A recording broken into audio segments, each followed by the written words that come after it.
በዛሬው ቀን የተሰማው መረጃ እጅግ በጣም ያሳዝናል። አስደንጋጭ መረጃ ወጥቷል። የአንዷለም የፍርድ ቤት ውሎ በጣም ያሳዝናል። ምን ይመስላል የሚለው በዝርዝር ተከታተሉ። ሰላም ሰላም፣ ወደ የተከበራችሁ ቤተሰቦች እንዴት ናችሁ? ደህና ናችሁ? እኔ ያለው እግዚአብሔር የተመሰገነ ይሁን። እናንተም በያላችሁበት ዓለም ቅርንጫፍ እንደየሰዓታችሁ አቆጣጠር የነጋባችሁም የመሸባችሁም የረፈደባችሁም ሰላማችሁ በክርስቶስ ብዝት ተርፍርፍ ይበልኝ ማለት ነው። እንግዲህ በዛሬው ቀን ይዤላችሁ የመጣሁት መረጃ የአንዷለም ጎሳ የፍርድ ቤት ውሎ ምን ይመስላል የሚለውን ነገር በዝርዝር ይዤላችሁ መጥቻለሁ። በዛሬው ቀን እንግዲህ በጉጉት ስትጠበቅ የነበረችው የአንዷለም ጎሳ የፍርድ ቤት ቀጠሮ ነበር። ለ14 ቀን የተሰጠው ቀጠሮ እንግዲህ ዛሬ ነበር ማለት ነው። በዛሬው ቀን እንግዲህ የአንዷለም ጎሳ የፍርድ ቤት ውሎ በዛሬው ቀን በርካቶችን አስደንግጧል ማለት ነው፣ እኔንም ጨምሮ። እንግዲህ በዛሬው ቀን የአንዷለም ጎሳ የፍርድ ቤት ውሎ እጅግ በጣም ነው የሚያስደነግጠው። ምናልባት ይህን ቪዲዮ ለመጀመሪያ ቀን የምትሰሙ ሰዎች ካላችሁ ስለ አንዷለም ጎሳ የማታውቁ፣ አንዷለም ጎሳ በኦሮሞኛ ዘፈኑ ይታወቃል። ባለቤቱ ጮኛው ከ5ኛ ፎቅ ላይ ራሷን አጥፍታለች በሚል በወንጀል ተጠርጥሮ በቁጥጥር ስር ነው ያለው። ፖሊስ እንግዲህ ለ13 ቀን የቀጠሮ ጊዜ ስጡኝ ወንጀሉን አጣርቼ አቀርባለሁ ብሎ ቀጠሮ ተሰጥቶት ነበር። ያብ ቀን ዛሬ ነበረ። በዛሬው ቀን የተሰማው ነገር እጅግ በጣም አስደንጋጭ ነው።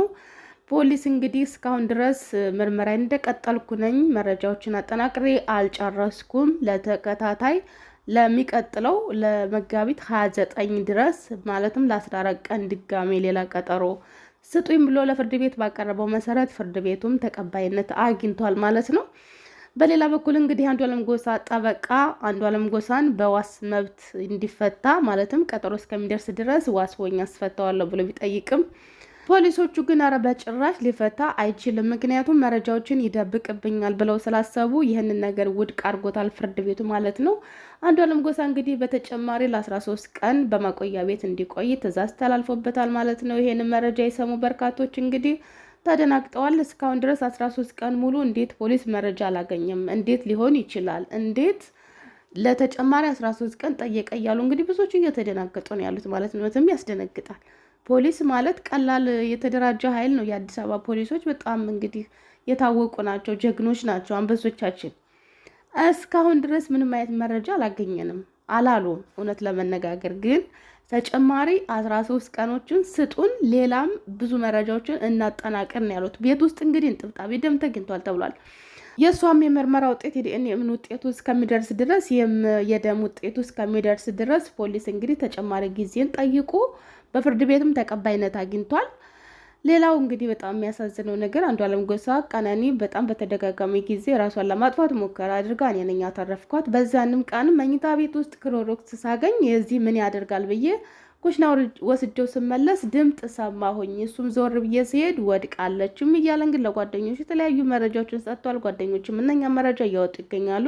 ብዙዎችን ያስጨንቀው ነገር እንግዲህ ከ14 ቀን በኋላ አንዷለም ጎሳ ነጻ ተብሎ ይፈታል እያሉ ተጨንቀዋል። ቀነኒ እንግዲህ ከዚህም በፊት በስልክ ልውውጥ በምታደርግበት ሰዓት በጓደኞቿ ጋር በጣም እንደተሰላቸች እና መኖር እንደማትፈልግ የሚያሳዩ ብዙ ቴክስቶች ወጥተዋል። ይህም ተጠናቅሮ እንግዲህ አንዷለም ጎሳ ነጻ ይባላል እያሉ የሚያወሩ በርካቶች ናቸው። የሚሆነውን ነገር እንግዲህ ሁላችንም በትዕግስት መጠበቅ አለብን ብዬ አስባለሁ። ይሄኛው 13 ቀን እንደደረሰ ሁሉ ያኛውም 13 ቀን መድረሱ አይቀርምና ይሄ ይሆናል እያልን በባዶ ከምንወነጅል የፖሊስን ምርመራ አጣርቶ እስከሚመጣ ድረስ ፖሊስን ብንጠብቅ ጥሩ ነው ብዬ አስባለሁ። አንዷለም ጎሳም ነጣ ይባላል እንደ አብርሃም ሻሌ እየተባለ እንግዲህ የአብርሃም ሻሌንም እያነሱ አንዷለም ጎሳን እያነጻጸሩ የአብርሃም ሻሌን እጮኛና ቀነኒንም በአንድ ላይ ያነጻጸሩ። እንግዲህ አብርሃም ሻላይ ታስታውሱ እንደሆነ ሰይፉ ላይ ቀርቦ ሰይፉ በሚጠይቀው ጊዜ እንግዲህ ፖሊስ ነጻ ብሎኛል፣ ፖሊስ ነጻ እስካለኝ ድረስ ነጻ ነኝ ብሎ ከዚህ በላይ ማውራት አልፈልግም ነበር ያለው።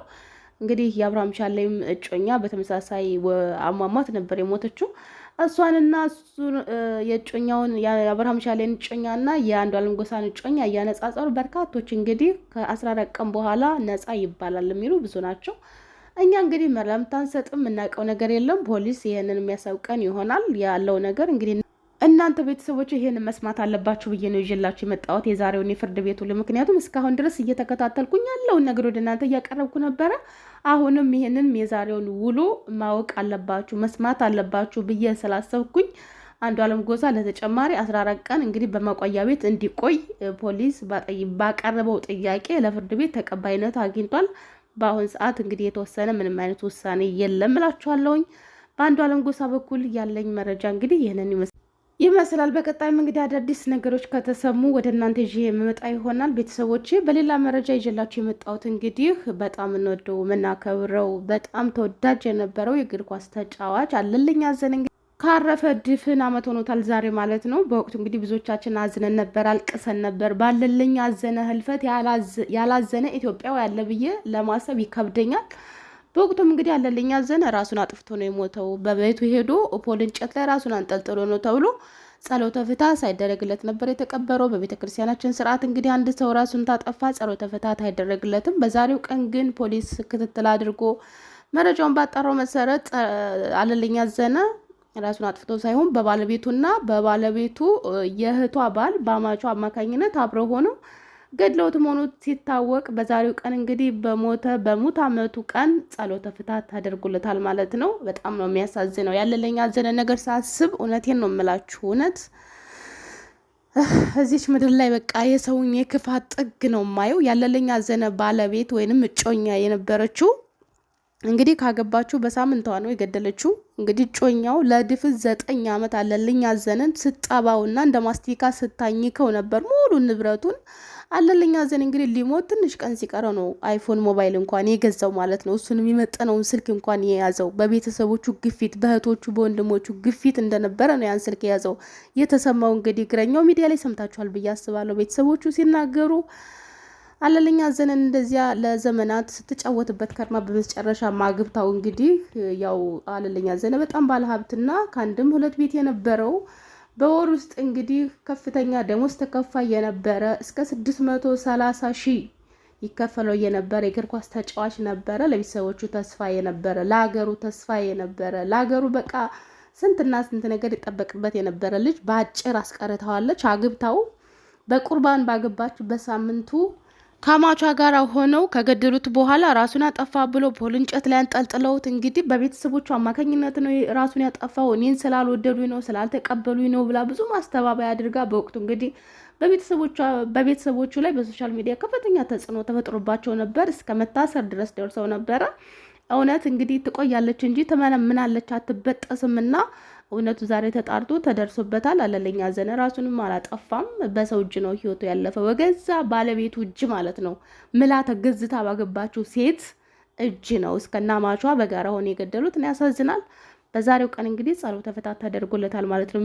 የሚገባውን ክብር ከዓመት በኋላ አግኝቷል። በጣም ያሳዝናል። መግደሏ ሳያንስ እንደዚህ አንጠልጥላ በቃ ትልቅ ክብር የነበረው የተከበረው ልጅ ተልካሻ ነገር አድርጓል ብላ ሰው እንጅለው ጸሎተ ፍትሐት እንኳን እንዳይደረግለት አድርጋው ነበረ። እንግዲህ ብቻ በጣም ያሳዝናል። ሀገራችን ላይ እየተካሄደ ያለው ነገር ሰው ሁሉ ጨካኝ ነው። ብር በጣም ይወዳል።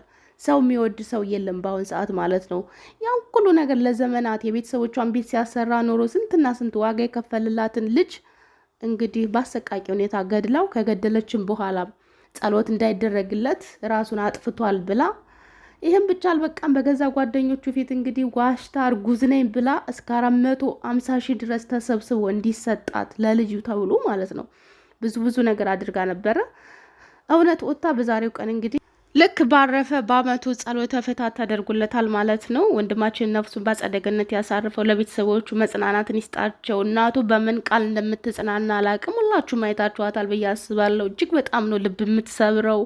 በአጠቃላይ ማለት እህቱም ትንሽ እህቱም በጣም ታሳዝናለች። ተጣልተን ነበረ ከወንድሜን ያጣሁት እንደዚህ ብቻ አይታችኋታል ብዬ አስባለሁ። እና ሁሉም በጣም ያሳዝናሉ። እንደ ክፉ ሰው በህይወታቸው አይግባ። በእውነት አንዳንድ ጊዜ ገዳይ ሲያረፋፍድ ሟች ይገሰግሳል ይባላል እና በገዛ ሚስቴ ናት ህይወቴ ናት ባላት ሴት ነው ራሱን ያጣውና በጣም ነው የሚያሳዝነው። ምን ጊዜም ቢሆን ጠላት ከሩቅ አይመጣም ከቤት ውስጥ ነውና ሁላችሁም ጥንቃቄ አድርጉላችኋለሁ። ቤተሰቦች በድጋሚ እስከምንገናኝ ሰላማችሁ ይዛ። ባይ ባይ።